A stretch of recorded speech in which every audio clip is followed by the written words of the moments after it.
Welcome to Socialcast, your go-to place to learn about marketing, the latest social media news, and insights. Brought to you by Social Bakers. In this next episode, we speak to Fernando Angulo from SEMrush.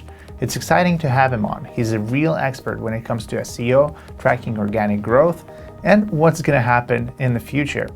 This episode gets pretty technical, but I think there's a lot of valuable insights for you. So without further ado, let's begin. Fernando, welcome to the Social Bakers podcast. It's so good to have you here in person. We hopped on a call yesterday and we realized that you're in Prague and we're like, what are we doing? We got to get you in the studio. It's so good to be here today. Thank you for having me. And yes, in person, it's way more better. Yeah, so thanks so much for coming in. Very excited to learn a little bit about, where you see SEO and organic growth sort of going in the future, and also talk a little bit about the practical parts of it and tracking it.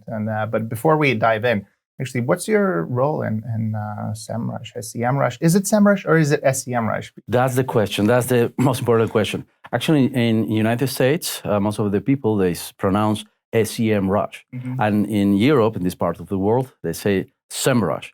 So it's both, right? Actually, in Spain and Latin America, because I'm from Latin America, they say SEMrush. So as you want, you can just take it and own it. So yeah. Okay. All right. So I think if we did an audit here, it would be SEMrush at Social Bakers. Yes, SEMrush. All right. But so what's your role there? Yeah. I'm the head of communications at SEMrush.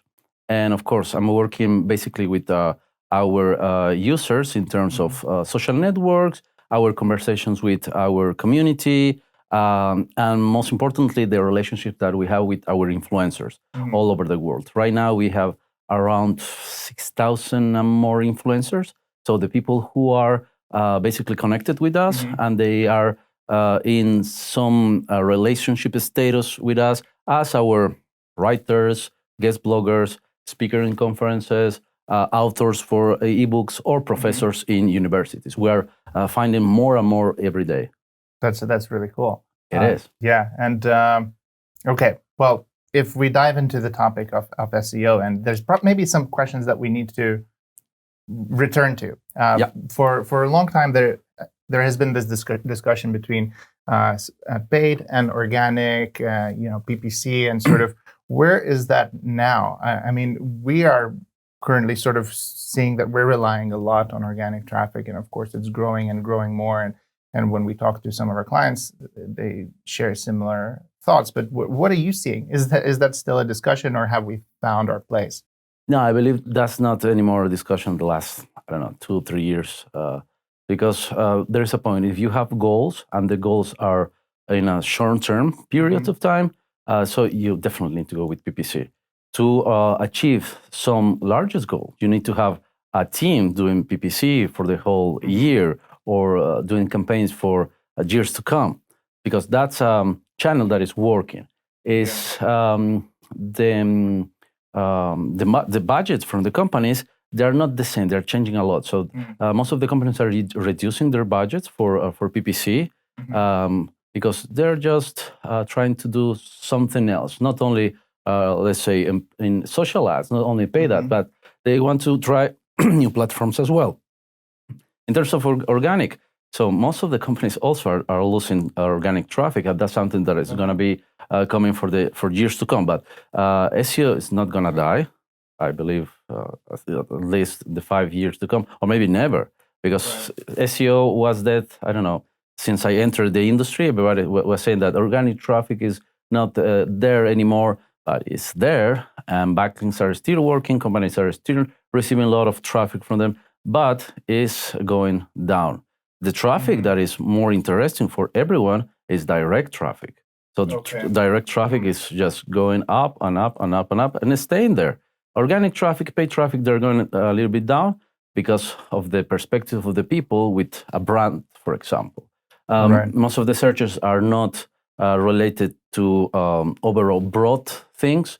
Let's say I want to order a pizza, right? I already know the pizza company that is working in my region, so I'm not going to Google. I'm going direct to the place where I can order, or to my app in the phone. I want to go, I don't know, to Spain, to France for vacations. I'm not going to search that on Google. I'm going already to the search engine, Booking, hotels.com. I already know the names of the companies that are providing those services. So that's why most of the searches, the broad searches, are just not making any organic traffic from organic search. Right. So I suppose that's really valid if you're a big brand with a lot of brand presence. But if you're a small player, I guess it's still where you start. Yes, it's kind of more complicated because it's not only the brands that you need to compete with, but it's also Google that is providing their own features there, their own search features, which are Google products and which are in direct competition with the things that you are trying to promote organically. So for long-tail keywords, I believe there are just still a lot of them, but with most of them, which are questions, for example, Google is providing their own search features there. So it still is kind of complicated to be there, but it's not impossible. Right. Okay. And we'll probably get to what you need to start, but maybe before we get to that question, what are you seeing that businesses are we tracking this stuff correctly? So when you're talking, direct, PPC, organic, are we doing this properly? Are your clients tracking organic properly? Yeah. What are some of the errors that maybe? Yeah, most of the companies, we made a research last year based on how companies are creating their goals, right? In terms of PPC, in terms of organic traffic. No, most of the companies are not tracking that well because they are tracking only one channel. They think that only that channel is the main source of traffic, for example, for them. Okay. But they need to track even if they are not doing any PPC or they are not doing any social media.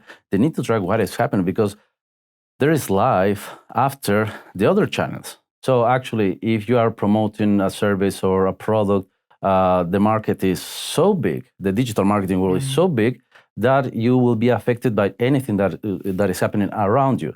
So in this case, most of the companies are not tracking all of those channels. Or even if we go more deeper, they don't have the vision of what is happening in the whole industry. Because we have, let's say, the fintech industry, right? You have there the startups that are now the biggest resources for information about cryptocurrencies, online payments, and so on. But banks are also there. And some of the fintech companies say, no, the banks, we don't care about them. But banks, they have the resources to go there and to be the biggest one there. So they're only tracking their own stuff, but not taking into account what banks are doing, which is a big, big mistake because banks, they're actually the budget owners, the biggest budget owners. And in terms of traffic for fintech, for example, last week I was in India in a fintech conference presenting a research that we made. And the banks actually are still the leaders of the fintech environment. And those companies were like, okay, I was not prepared for that. So you need to take the longer picture and you need to see what is happening, not only with your own channels, but in the industry overall. Right. It's the same audience that you're competing for, and there's limited attention. Right? Yeah. Yeah.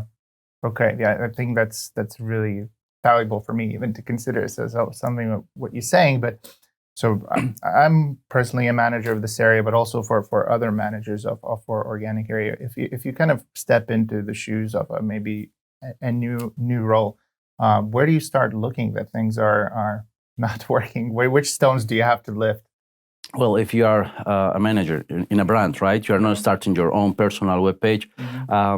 You need to do first the cleaning house. So audit what is happening with the content. I will go first with the content because in terms of, for example, backlinks profile of any company, you may say, oh, we have millions of backlinks. We have 100,000 backlinks. They're good, they're bad.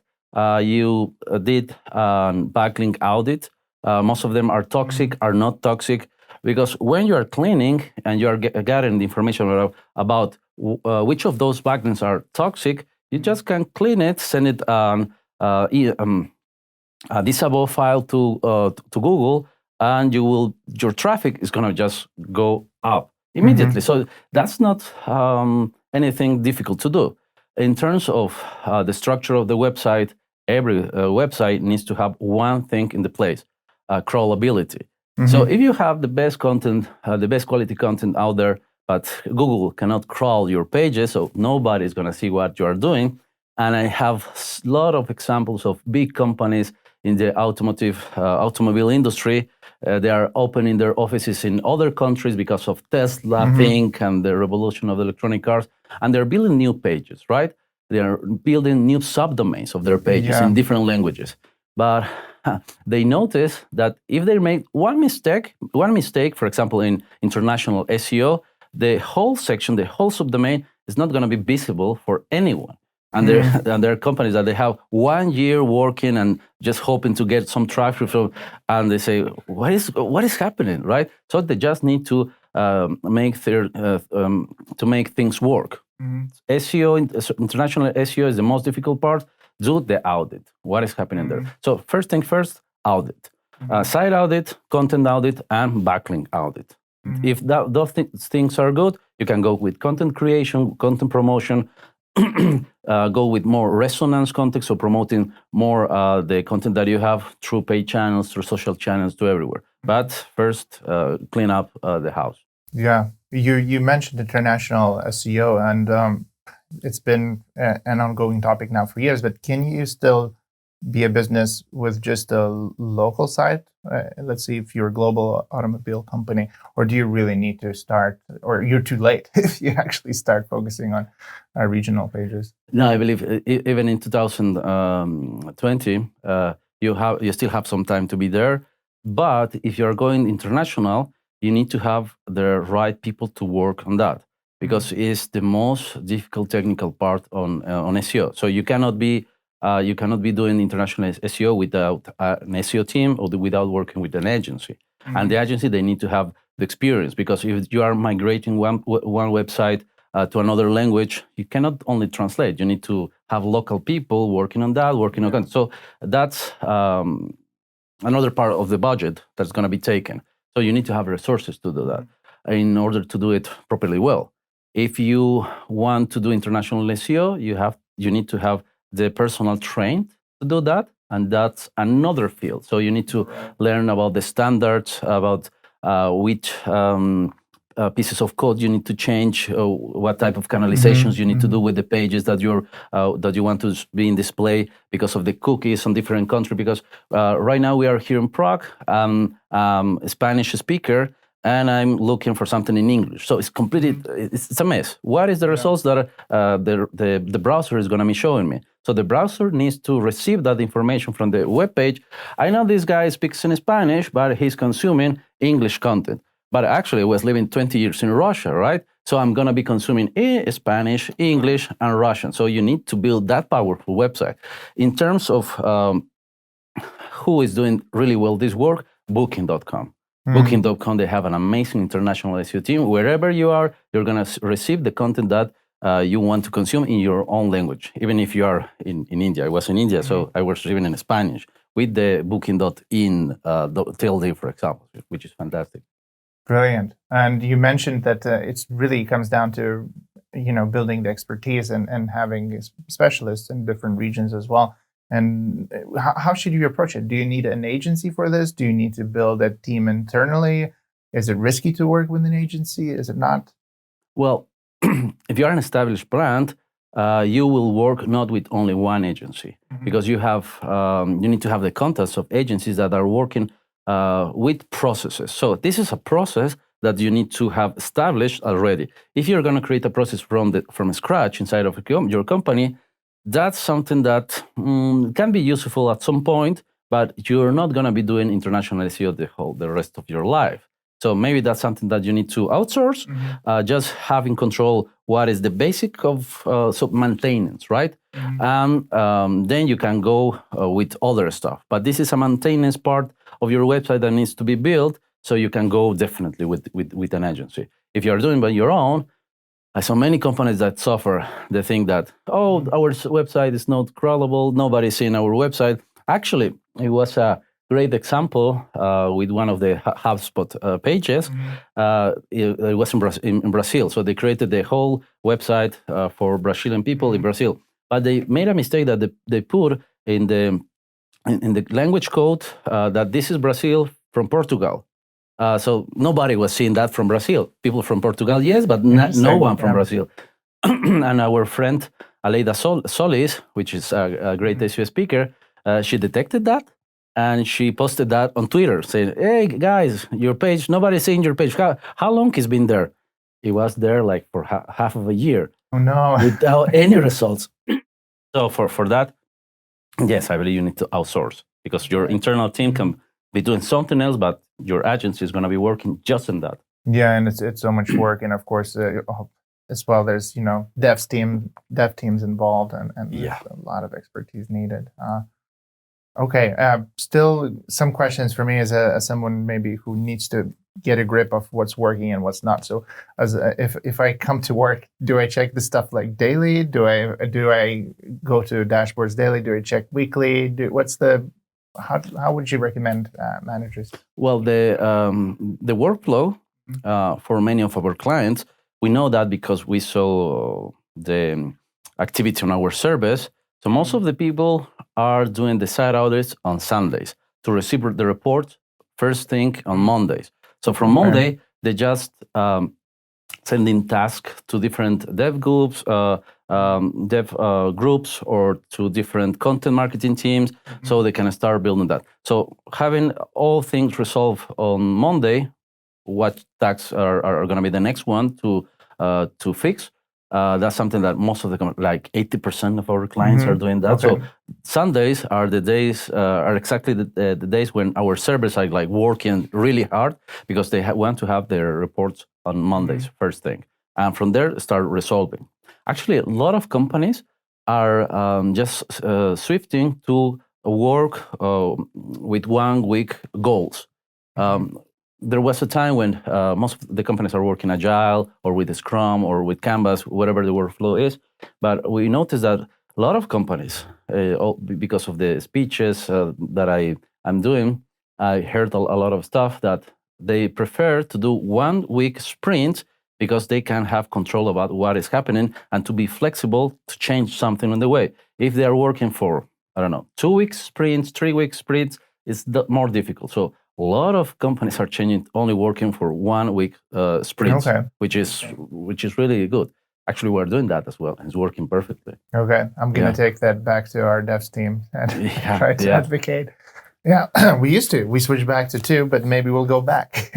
Yeah, we also had 3 week sprints because we have goals, long-term goals, and so on. But when you are growing, and I need to tell you this, when I started in SEMrush, we were 14, 15 people. Right now, we are about 900. So it's kind of difficult to see what this team is doing, this team is doing.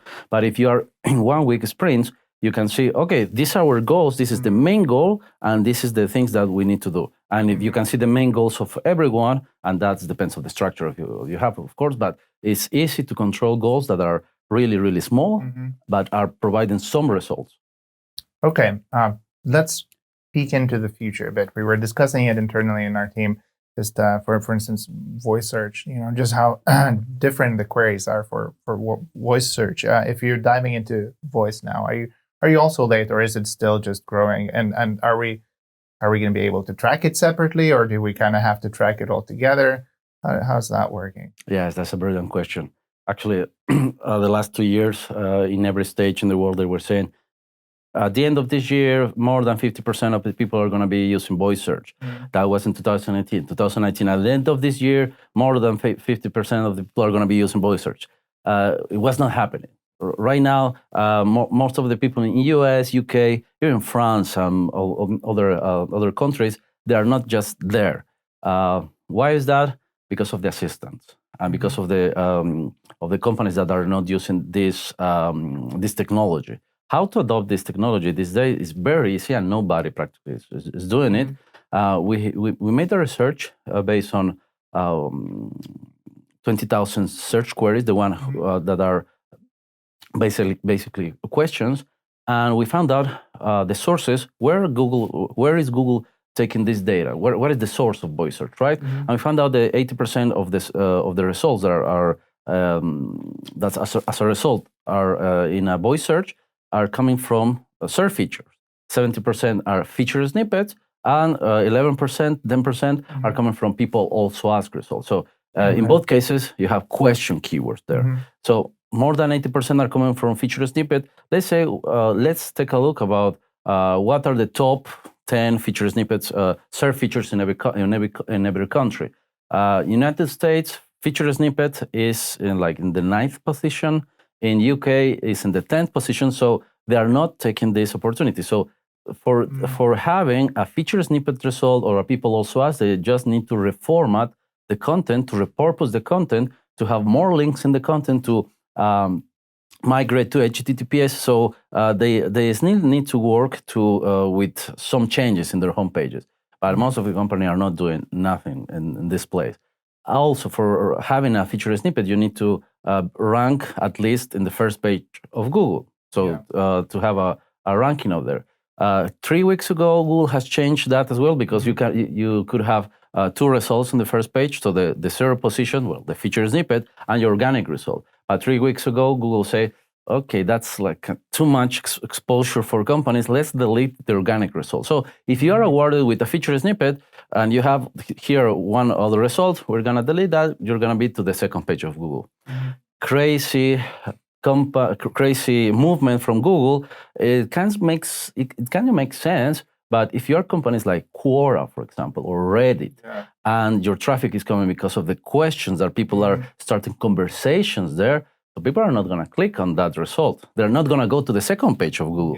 So they were losing their conversation on Twitter, that they were losing 20% of their traffic, 30% of the traffic. And that's 30 million people in just one day. So for that type of companies, type of companies, is crazy. But if you can look closer, it's for every company.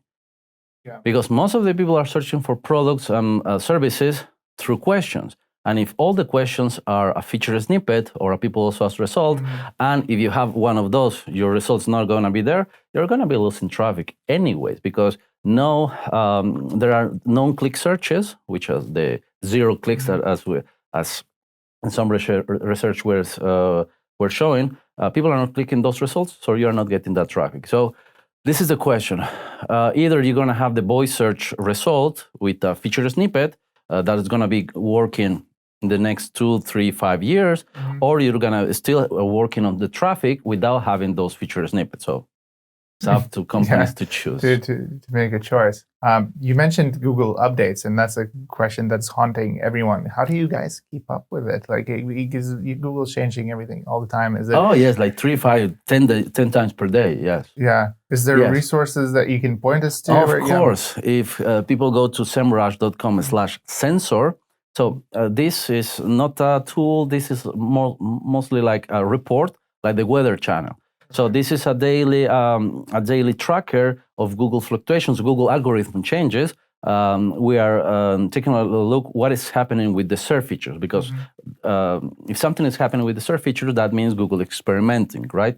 And if they are experimenting really hard, this scoring, it goes from 1 to 10. So 10 means that it's an update, a big update. In some cases, Google goes public and they say, yes, this was an update. But in most of the cases, they're not going public, and we just see that, okay, these changes are affecting the local pack search feature mostly. So this is a local SEO update. What changed? Oh, the reviews has changed. The number of reviews are decreasing or are increasing. Oh, what has changed? Oh, the video snippet has changed. So we can see, or people can see in a daily basis, what is happening, what is affecting. And of course, Google is not changing all the industries on the internet, all the categories every day. They are experimenting with the sports industry, news industry. With real estate, they're not doing nothing. So if you have a business in real estate, that's something that is secure there, because they are not doing any changes there. It's kind of boring, but it's more secure, right? But with marketing, for example, with fintech, with the health industries, the changes are there the last 3 years. 95% of the changes of the Google updates are related to the quality of the content. So yes, it's kind of about of the content. Only 5% was related to the structure of your web page, if you have internally the AMP, HTTP resources, or whatever. But in most of the cases, it's only about the quality of the content. You all need to follow our guidelines in terms of building the right amount of words, or to have these backlinks, these resources. But of course, they are not given enough information, so they want us to create paid ads, which is working good. Right. And just maybe a stupid question: why doesn't this affect the real estate industry? It's why there is nothing? Yeah. Actually, that's a really good question. Because most of the search features that are in real estate are basically the local pack. When we see some of the changes, for example, December last year, there was a result. If you are looking something near me, for example, apartment for renting near me, that was the only change, which was big. But in the rest, you don't have videos snippet for real estate. You don't have any other search features for real estate. If you are searching for something like buy a house or something, you have the local pack. You will not have the how to buy a house, for example, step by step, which is, I would love to have that, but they don't have those changes.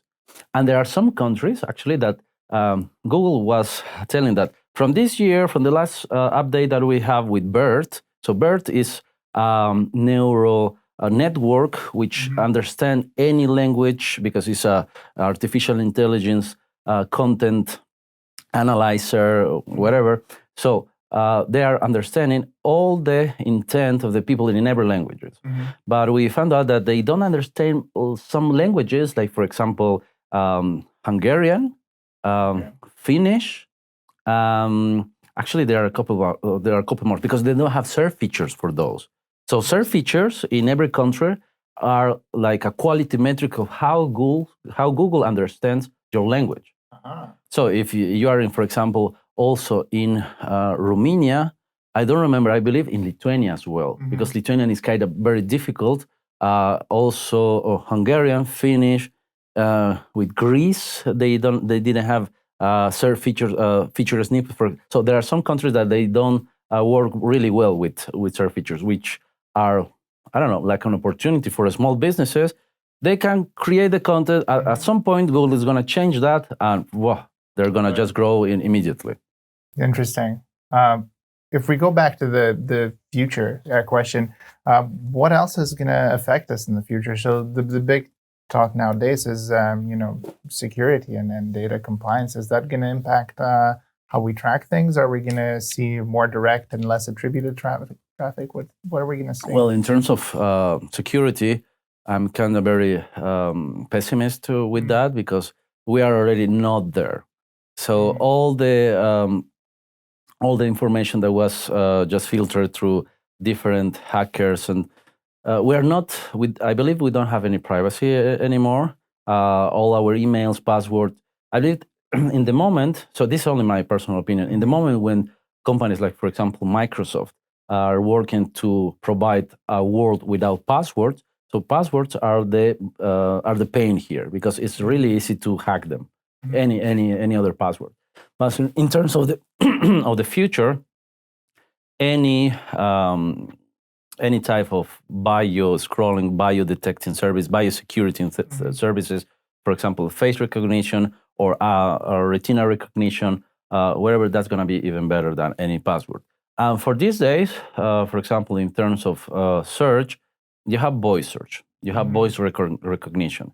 It will be perfect to have the voice recognition already in our assistant. So who is working with the search query? Me, it's my wife, it's my kids. They're not recognizing, but the voice recognition will be something really good. We are already there. They're already testing. Actually, with the Pixel 4, the Pixel 4 is able to recognize who is the owner of the voice. They are not giving that for any other Android devices, but the Pixel 4 is there. In the Pixel 3, they have provided with some interesting data about how to recognize your voice. So please repeat this sentence and repeat this question, but with the Pixel 4 is there. But how many people are using the Pixel 4? Not that many. And of course, that things are already good. If we introduce their artificial intelligence that they are already working with most of the services. So they are learning about the choices that you are having, about the decisions that you are making. In the next 2 years, for example, companies like Microsoft, Google are expecting to have the voice assistant taking small decisions from every person.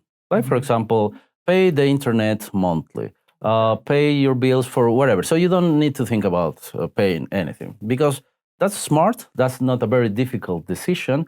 And that's something that you need to do. Your insurance, whatever. In the next 3-5 years, they're going to just take in more complex decisions. Like, for example, buying groceries, buying new stuff that is about to, for example, you have, I don't know, a PlayStation 4. There's going to be in 5 years, maybe the PlayStation 6, and you are a constant player. So they're going to just measuring what are your needs and what needs to be implemented in the house. They're going to be asking all the time. They're going to be asking. But in terms of 5 till 10 years, they're going to just taking major decisions. So that's the thing that, okay, this is more scaring, right? What are those decisions that they can make without consulting us? Yeah. It's a curious question for each one of us is what decisions are we willing to let go from ourselves? Yes, and actually it was on a presentation from a voice assistant from Avinash Kaushik, who is working with the artificial intelligence team in Google, and he was asking to his assistant, because it's a different assistant, hey, Google, I don't have my Google device, okay. Hey, Google, I'm hungry. I want a pizza. The assistant was replying, hey, Avinash, oh, I believe you don't want the pizza. You want a hamburger, right? Oh, yes, absolutely. Yes. So because of the historical data, because of all the information he knows better what he wants. So that's the kind of decision that's going to be in the next 5 years for every person. So that's incredible. What about you guys? What's ahead for you at SEMrush? We, at the beginning, we are considered like an SEO company, right? SEO related. But SEO is changing a lot. It's more about content. All the updates are about content. So we are going more into that place. So we are right now positioning SEMrush as a content marketing platform. Actually, today we launch a new service that we are providing right now. We just launched it in Product Hunt. It's a content marketplace. So we have these tools for content creation, for content audit.